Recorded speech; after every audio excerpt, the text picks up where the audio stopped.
Okay, all right, ladies and gentlemen, let me just share quickly about 10 minutes. What's a consultant? What's a coach? What's a trainer? What is speaker? What is a mentor or about? So in nowadays, I think too much of all these term and all these positions, all this title, it actually confused the whole market.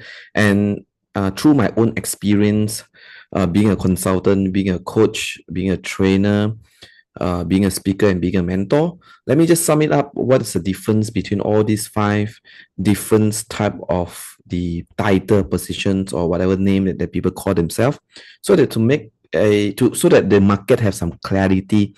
As I'm speaking right now, I'm a with Vimy coach. So we are a organization performance coach, also a performance and culture coach. So we are focusing on performance and culture. But before that, me myself, I've been in consultants line for 12 years. And that after that, I transitioned into doing some of the training job and of course being invited to speak. And in my own Toastmaster club, I'm the mentor as well. So let me just sum it up to the market itself, or internal or external, to understand what is the difference between all these different people and what they do, how they actually bring result to the company, right? So the first is consultants. In Chinese, it's called 咨询 or 顾问. So consultants in this case, I'm referring to either big firm, small firm, basically more on B2B kind of consultants or consultancy firm. So the definition is professional who provide expert advice or solutions to businesses, projects, or individual, often specialize in strategy, technical implementation, process improvement to help solve problems, drive projects, and improve performance. So the keyword here is expert advice solutions to business and individual, technical implementations, keywords, solve problem, drive projects. So what are the consultants or type of consultant out there in the market? The common ones are management consultant, IT or tech consultants, financial consultants, HR consultants, environment or sustainability consultants.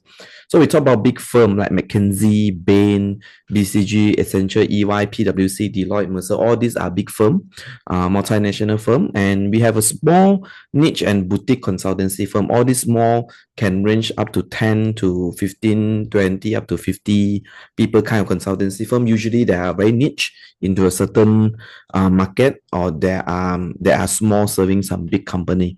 So these are the consultancy firms, or what does a consultant means to on the market itself, right?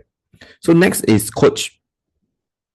So the definition of a coach is a coach helps individuals or teams unlock their potential by providing guidance, feedback, and questioning with the aim of achieving specific goals and enhancing professional or personal growth.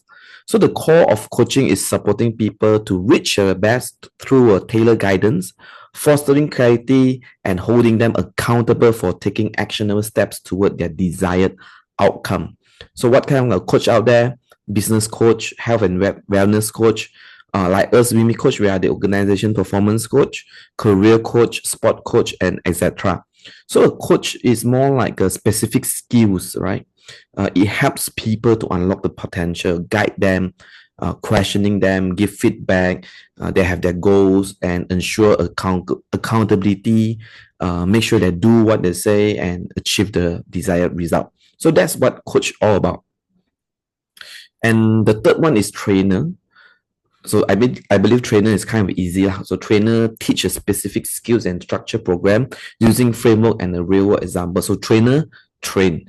So they shares practical insights from their own experience. Their focus is on delivering content, offering hands-on practice, and guiding participants during the training. So during the training, they ask the participant, you do, I see, I teach, I guide, and there's my content, my framework, and sometimes they share a lot of story on the stage, and that's what a trainer about. However, applying and maintaining the skills after the training is really up to the participants. So that's trainer. So the next one is speaker. So speaker, we have someone that deliver talks or presentation to inspire or inform, motivate audience using personal experience, story, expert knowledge. They focus on conveying ideas and engaging to the audience, but mainly they are not responsible and ensuring the audience are implement the information. So the speaker role is to share insights, generate awareness, spark action through their delivering and leaving the application to the listener themselves. Simple says, speakers speak. They will speak on the stage. They will share. Da, da, da, da, da. That's all. Whether you do or not do, they are not responsible for that, right? And we have mentor. Mentor is someone that offer guidance, drawing from their own experience to help individual navigate their personal or professional journey, focus on building a lasting relationship, acting as a trusted advisor, and provide insight and directions. And the mentee are the one that are responsible applying advice or achieving their goals. So mentor is someone that offer guidance, mainly one-to-one, help individuals. In this case, mentor don't usually have the whole company, and this mentor person focusing on lasting relationship means if I'm your mentor, I can be your mentor like in this lifetime, right? And they provide insights, directions. They are your advisor, so you go to your mentor and get advice. So that is mentor. So we have these five different roles or different position or title, whatever people want to call themselves in this market nowadays. So let's talk about how they work, right? So let's talk about consultants first, because I'm in consultant line for many years, 12 years. So if I had to break down the whole process of consultancy, or even the whole process of engaging someone to provide from the initial until the end of it, I divide into four phases. The first is awareness. The second is strategy and clarity. The third phase is implementation. The last phase is the ending phase. If I to put it into a simple way, during the strategy and clarity, that's where a lot of brain work needed to be used, and implementation, a lot of hands-on work for the implementation part. And let's say consultants and client. So we talk about consultant and client engagement. Consultant first, obviously, have to do an information transfers. Have to tell the client, okay, this is what we do. You might have this problem. But it's only on the awareness level and nothing go into more detail yet, right? And once the client engage the consultants, this is what we call a do for you model. Do for you model, this is where the desired outcome. Once the client say, okay, now consultant, now I engage you, do for you model. Let's go to the next phase, which is the strategy and clarity, right? Then the consultant will say, okay, all right, Mr. Client, if you engage us as the ABC consultant, right, we will go into the next phase, which is the strategy and clarity phase. So in this strategy and clarity phase, this is where we will ask for your desired outcome. What do you want out from this engagement? So from the desired outcome itself, we will do due diligence, we will do analysis, we will do proposal, we will do solution for you. For example, let's say the client say, okay, all right, we are talking about business consultant, we talk about the strategy consultant. I want to expand my business to Thailand, to Singapore, for example, next year. So the consultant will come, okay, all right, if that's your desired outcome, so we agree on our engagement, we'll charge you, let's say, a 300,000 of fees to do all this strategy work for you. This is the second phase. And the consultant and the client say, all right, so let's do it. So once you've done all this step by step, then we will pay you accordingly to the phases, or the mini phases within the whole big phases. So the consultant will say, okay, all right, I will start to do due diligence. I will go Thailand to study the market over there. I will go Singapore to study the market over there. I will go study the competitor. I will study the market demand. I will look into the trend right now. I will look into the customer range, what they're spending. And from there on, I do a lot of analysis. I do the whole strategy analysis, and I'll come up with a proposal. Okay, option A, option B, option C, option D. Option A, this is what you can do. Then what is the pros and cons? Option B, what's the pros and cons? Option C, what's the pros and cons? From this option itself, I will draw a timeline. So from this option, depend on which direction you want to go. Each direction will require a different kind of investment. Probably option A requires 4-5 millions of investment. Option B might require 10 million. Option C, and from all these investment itself, what is the pros and cons. More money doesn't mean it's a good thing, because sometimes more money might means that you want a quicker. So let's say option B, 10 million, it will give you a result, for example, less than 6 months from all our study like that. And let's say option C might require less investment but require more time for market dominance, and it depends on all these factors. And lastly, we presented the solutions or presented the proposal for you from all the analysis and all the due diligence that has been done. And if you in consultancy line, you will understand that a lot of time they will call this kind of presentation a multi-million presentation. Okay, they make it fancy. It's like a lot of work within it. So it's like a multi-million presentations to the client. So from here on, client will start to pay the consultants. Means the second phase of the job has done. And now client has to do one thing, which is to make a decision whether from the strategy and the clarity phase itself want to move into the third phase, the implementations. Some client will say, okay, so much of work, so much of money, investment, right? We will put on hold whether we can able to get the capital done, whether we can, whatever the reason is, okay, done. So the engagement with the consultant done, no more moving further forward. If client decided, okay, all right, now we going to the implementations. So in these implementations, we require you consultants to continue to do the do for us model. So this is where the consultants will say, okay, all right, so the implementation phase, we might require 30 millions. So 30 millions, this is the option that you choose, 30 million. So 30 million, what we have to do, okay, and in that 30 million, including the fees for the consultant itself, obviously. And from this budget decisions or the way forward from the client, now the consultant have to lead the projects. Whether start the action, to start the kickoff, to do the launching, to do the executions, to do the internal stakeholder aligning, to do the external party managing, and to roll out everything. So from here on, this is where the consultant, you will listen to a word where consultants say mobilize our resources. So when consultants say mobilize our resources, fancy term, mobilize our resources is where all the resources within the consultancy company. So whether coming from the tech team, whether coming from the their partner from other country, for example, in that, because they have partner in Thailand or Singapore, and then they will mobilize the resources and to go through the implementation period of the whole phases of the engagement. So a lot of meetings, a lot of during this implementation time, a lot of rollout. If let's say tech implementation, a lot of bugs have to be debugged, and so on and so forth. So during the implementations, in a big firm, for example, take BCG, for example.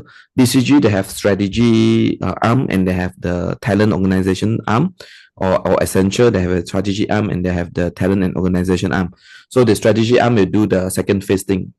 If let's say that involve talent organizations which involve a change management, so they will pass to their arm to do it. And there's a lot of and that's the reason why the Fortune 500 company getting also the top consultancy firm to do all these things for them, right?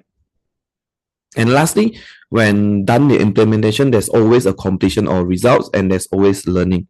So this is where it get interesting, because the client definitely will get the results, but the learning from the whole process itself will go to the consultants. Why? Because consultants are the one that hands-on implement it. Client might be the party that making the decision, or someone that aligning within the consultants and also the internal alignment, a middle person per se.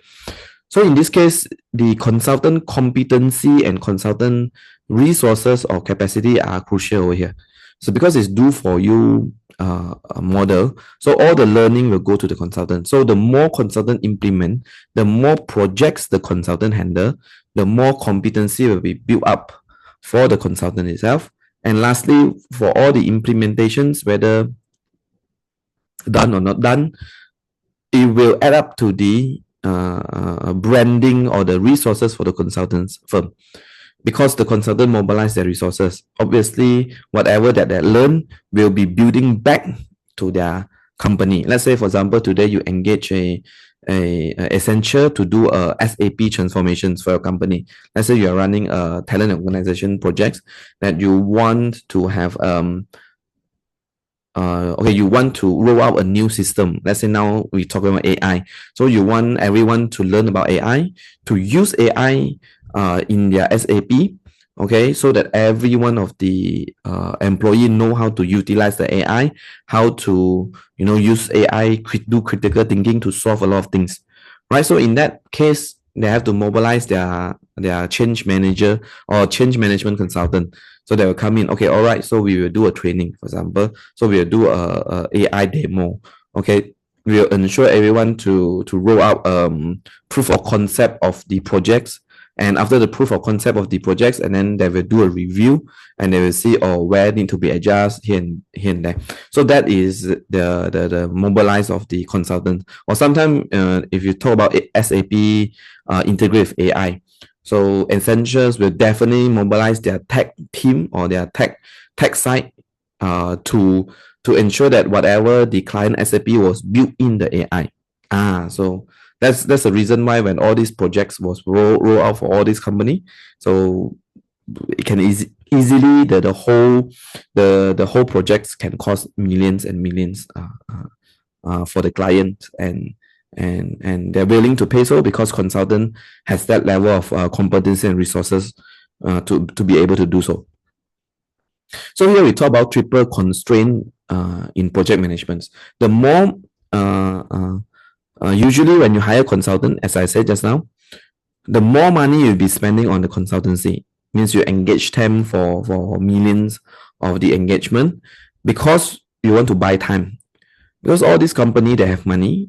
What they don't have is time, and time is actually a competitive advantages in this era of time. So big company has that level of playing field, and because the scope are more on the consultant itself, so they're able to do so. Let's say they want it to roll out 3 months, 6 months, for example, and they're willing to pay it, and because the scope are on the consultant, that's why the client willing to do so.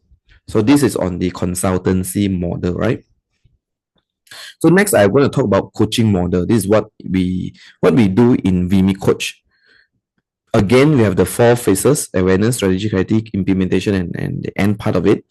And coach and client, same thing as consultant. Coach always have to give information first to generate the awareness first.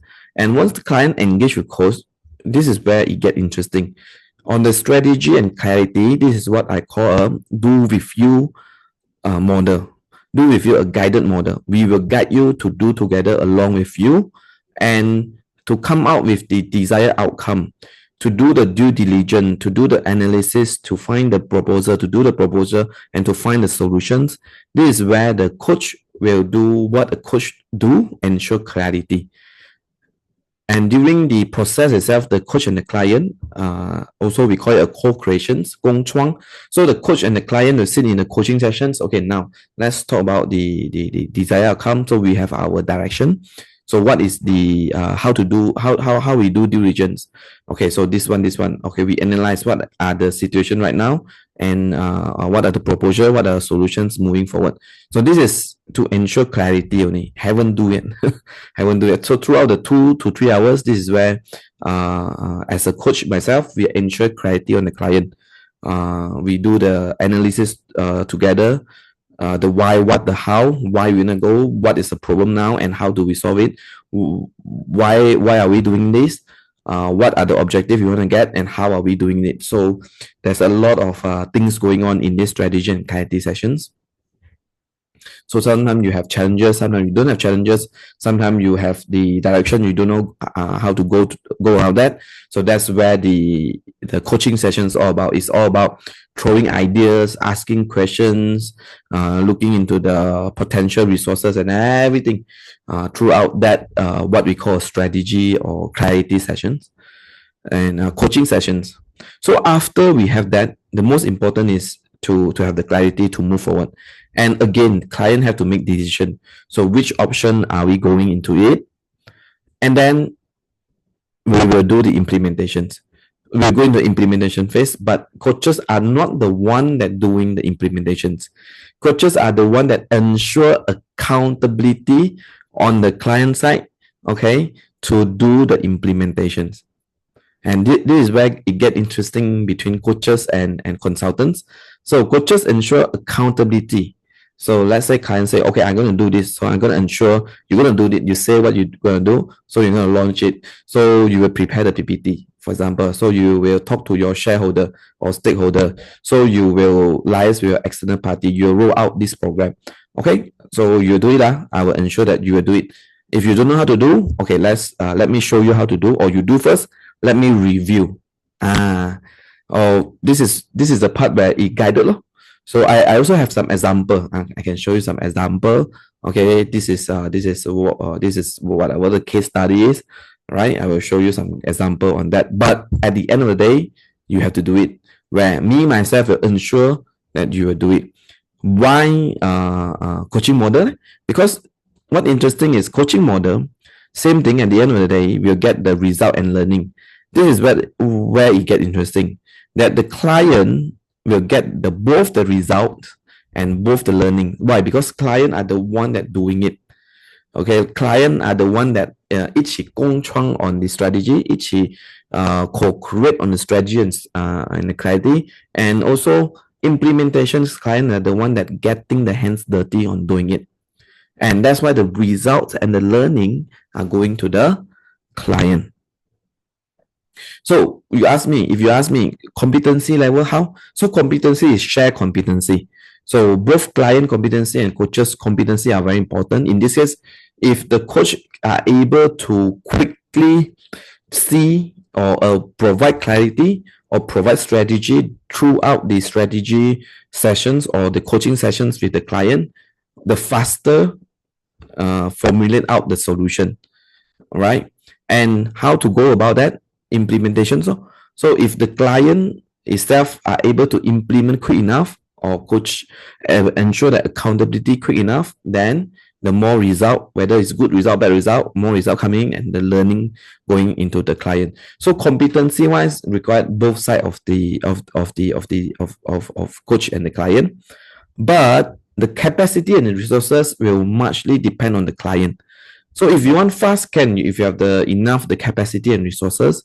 If you don't have, then we have to go slow, right? If you have the energy and the time to execute it, then it will go fast. Because again, fall down to the triple constraint in project management. The reason why coaching model work for small business, I mean, as for myself as BIMI coach and for all our coaches, the reason why coach model work is because we talk about SME client might not have millions of ringgit to engage consultants, but they do have a few thousand to engage coach. So the cost is lower, okay, and the time depend on the capacity and resources because the scope are more on the client. So the client want to go fast, fine. You have the time, energy, capacity. You do. We ensure accountability. Okay. So in this case, it work for a lot of time because the client will get the result and client get the learning. So keep on growing and growing and growing, and that's a coaching model. If you were to ask me whether the company want a consultancy model, a coaching model, it really depends on the client. If the client say, I have the money, I just don't have the time, the scope, I want to be on you and go with the consultancy model, only if the consultancy firm has the capacity and the competency and also the resources to do so. So if the client say, I don't have that level of money, but I have time, but the scope is on myself, I just need a guidance, fine, very good, then get a coach. I just need someone to guide you to do it all, get a coach. And what we realize in a lot of SMEs, coaching model work is because different company wanted a different things. So every company is vary, their needs is vary. So they might need A, there might be B, even though in HR itself, they might need recruitment, they might need management, they might need compensations. They have a lot of things going on, a lot of things to juggle for SMEs. So that's the reason why coaching model work so far. However, I will mention what is the limitations on coaching model at the end of the slide, right? So let's go to a trainer. So trainer, same thing, 4 phases. However, trainer, as I said, trainer, the focus is just train you. They will guide you to do it. If you are the client, they will guide client to do it during training to do the strategy and clarity. But after that, after the training itself, it will totally depend on client whether you are strengthening on your strategy and clarity, and then whether you're making the decision to do implementations, because at the end result or learning is all back to you. So the success factor to client, we also says that it depends on the 3C: commitment, competency, capacity, or resources. Right. So that is the trainer model, and we have a speaker model. Speaker also very simple. Speaker are the one that tell you whether on stage, off stage. Usually on stage they will tell you, and whether you implement or not, whether you have the clarity. At the end of the day, it's all totally up to you. So I come, okay, also last one, mentor. Mentor also same. Okay, but mentor slightly different because mentor are someone that don't need your money. If mentor need your money, that person might not be a mentor, or that person might say that, okay, if you want to come into my mentoring circle, you just need to pay the fees to qualify you, or whatever the requirement they put. But mentor typically is someone that done it before, have the result that you want, and typically they don't want money from you. They might have a different intention, right? They might say that they want to have a legacy and whatnot. But mentor are the one that give you advice.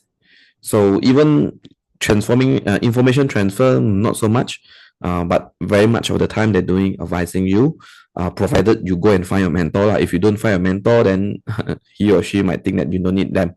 So that is a mentor model. Lastly, the key wisdom that I want to share throughout the whole 10 minutes or so my sharing is the first thing. Okay, a lot of things over here. I go one by one. The first thing is the triple constraint in project management: time, money, and scope. You cannot run away. If you want to you reduce on one side, so if you want more on one things, then you have to compensate on the other two other things. So it's like a triangle. So it's a triple constraint in project management. So the next thing is the consultant. So the consultant, the more projects or the more implementations, the more learning you get from the consultants, for the consultants, and the more resources going back into the consultancy company, the do and the don'ts, the how to, the process and everything, it will go back to the consultants. So the more experienced resources branding the consultants or the firm, the more valuable it become. For example, marketing consultants, right? If someone are as famous as let's say Apple marketing consultants, if I engage them, which means I might get the level of the branding of the Apple, for example. Or let's say talk about IT, if I get Accenture as a tech company to come and do it, so I will get the level that the Accenture will be giving up, because they have the branding resources, and obviously they have the experience or the talent to do so. So SME company might not have the resources or money to hire consultants. But even if the scope is clear, okay, we talk about if the scope is clear, today I get consultant coming in, very clear, do this, possible. But consultant cannot guarantee result because too many factors. Because for SMEs market are super competitive, very dynamic. So the consultants can only guarantee completion. So I've done the things that I highlight in my scope. Cao tin ready, settle. Right. So this is the alignment that SME company need to have with the consultants. And when the consultants say, usually we roll out these projects. So for example, strategy. So we are focusing on just strategy. If we talk about implementations, that might be a different phase of that, and what we do and what we don't do. And only can guarantee completion. And most of the time SME it's not that they don't want to hire a consultant, it's just that which is again going to the triple constraint the project management also. So SME company, because it's dynamic, so whether can guarantee result or cannot, that's another story, right? So SME consultancy model work if only guarantee completion, not guarantee result. and because a lot of factor we did it. Next is coaching model. So coaching model output are vary from coach to coach. Coaching model only work if the client has the commitment and the capacity, where the coach fill out the gap and competency. So if today the client say that I don't have time to do it, or my commitment level change, for example, and most of the time, it's not a competency issue already. So the client will stop the coaching most of the time, if they don't have the commitment and capacity. Again, a good coach will try to find a way, because my next point, the point number 5, the more or maybe the other points is okay. But just understand that the coaching model work if client has the level of commitment and competency, where the coach feel the competency. So number 5, coaching, the more client handle doesn't mean that the coach's competency will go up significant, because the implementation was not done by coaches. Coaches doesn't go down and fight the war like the strategist Kong Ming, right? So coaches can be like a Kong Ming, the war strategist. He's not the one that go down and fight the war, unless the coach competency are very high, which means the coach done it before, saw it before, or is memang coach talent to do so. So that's why the coaching competency are very important. For someone that able to see it through, okay, see very far, and also can sense on the situations and able to formulate out a quick analysis, which means within the 3 hours itself have to do like a few weeks or a few months of the consultancy work. So this is this sometimes require talent, or sometimes you are very high competency level. And the next is coaching model hard to scale, because we talk about B2B, need to go deep. 口碑很重要. We cannot just simply throw a coach into a company, because B2B, if anything screw up, the 口碑, the referral, the recurring are very important. The testimonial are very important. And coaching model also cannot raise price easily. Today, coaching fees is like this, 5,000. But even if we were to revise Mr. Client, sorry, the next month or the next contract, our coaching fees will revise to 7,000, 8,000, 9,000, 10,000. The client will ask why.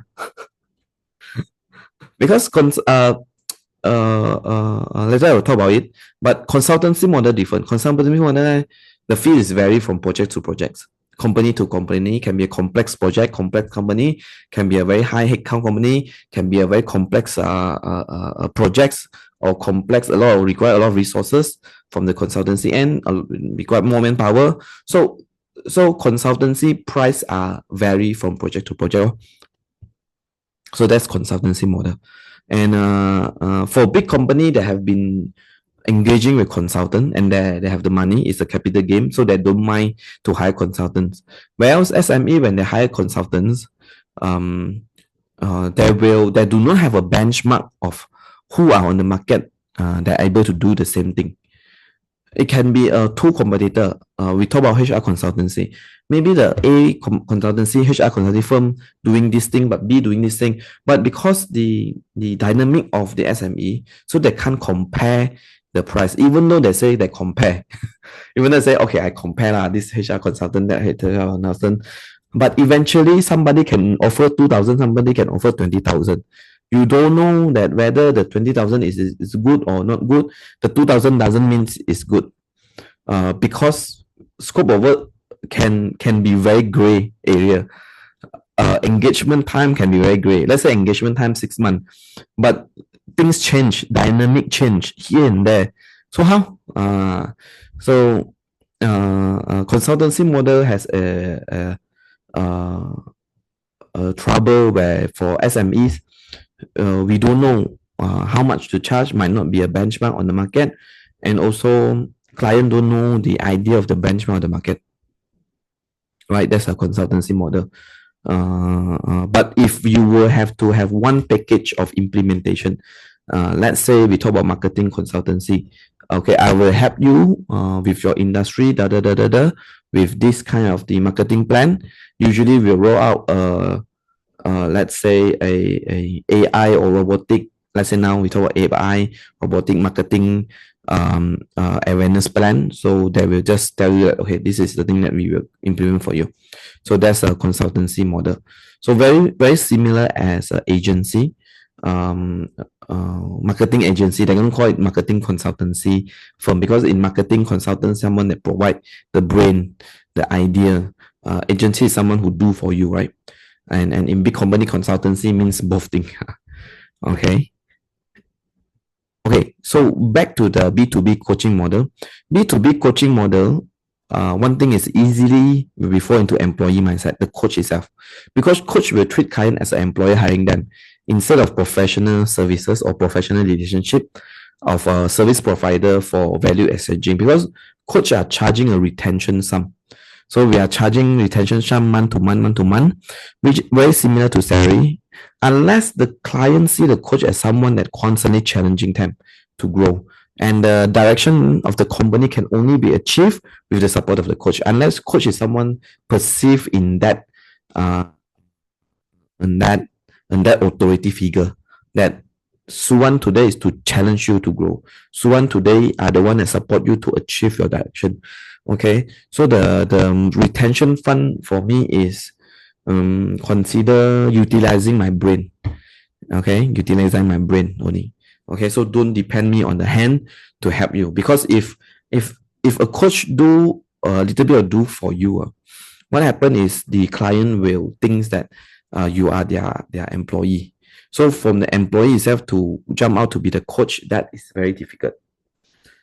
Right? Unless you do for them, but you preframe them. Okay, this time I do for you, but I want you to learn it how I do it, so that you will learn to how to do it to moving forward. Okay, and that is the guidance. So I'll guide you to do it. I'll show you how. I tell you how I do it for you, and then you learn it from it. So I will not do it for the next time. Yeah. So that is the coaching model. And which is hard, really hard for coach to have that level of charisma, that level of the coaching mindset, and that level of support them, help them grow mindset. Compared to, I do for you lah, settle already, see, got result. So if you do for them already, and then got result, and then let me tell you, it will not survive long, because they will be hoping on you doing it for them the next time. Right.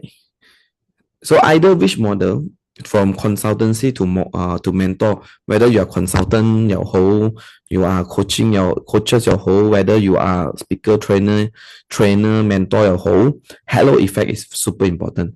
The more famous, the more people perceive you as an expert, or like a celebrity like Tony Robbins, the higher you can charge, and the easier you can work with people. People will come and see you, wow, Tony Robbins come and coach me, wow, 他讲一句话胜过normal coach 讲1000句话. So the halo effect is very important. For consultancy, different, because consultancy, the branding of the company is super important. Yeah. As for a small consultancy, yes. For a niche or a boutique consultancy, we talk about 15 people. Yes, the founder Ho Tong Yu. Okay. But when you grow big like a MBB, McKinsey, Bain, or BCG, the branding of the company is super important. But MBB itself is not because of their brand. It's because of their resources, because of their working with a Fortune 500 company. So if you're a Fortune 500 company, you don't hire them, you might lose on the advantages, right? So that is consultancy. So that's all for my sharing. A little bit long-winded, but I hope if you are able to finish my video, if you can understand Mandarin, perhaps listen to my Mandarin version. It will be shorter and quicker to understand, right? Okay, thank you and see you around.